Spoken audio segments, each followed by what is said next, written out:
बिस्मिल्लाहिर्रहमानिर्रहीम, अस्सलाम वालेकुम, वेलकम फ्रेंड्स। आज आपके लिए कतर से वीडियो लेकर आया हूँ। आज कतर में एक ज़बरदस्त इक़दाम किया गया है।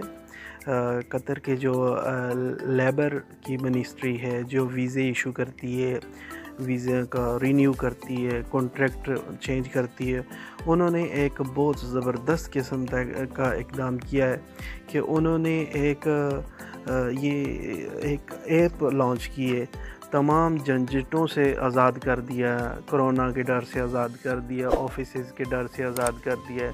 मुख्तलिफ़ ऑफिसेज़ का पहले चक्कर लगाना पड़ता था, अब उन्होंने एक एप्लीकेशन में सब कुछ दे दिया। आप अपने घर बैठे आराम से ये एप्लीकेशन डाउनलोड करके अपने वीज़े को रिन्यू कर सकते हैं, अपने कॉन्ट्रैक्ट को चेंज कर सकते हैं, अपने कफ़ील को चेंज कर सकते हैं। जैसा आप चाहें इसमें आप कर सकते हैं। इसमें बहुत सारे ऑप्शन उन्होंने दे दिए।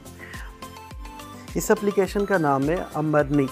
मैं इसका लिंक आपको डिस्क्रिप्शन में दे दूंगा। आप बआसानी इसको प्ले स्टोर से डाउनलोड करके आप इसे यूज़ कीजिए और ये बहुत ही बेहतरीन आपको फ़ायदा देगी। तो इंशाअल्लाह आपके लिए ऐसी लेटेस्ट वीडियो में आपके लिए लेटेस्ट मालूमात आपके लिए लेके आता रहूँगा। आप मेरे चैनल को सब्सक्राइब कर लीजिए।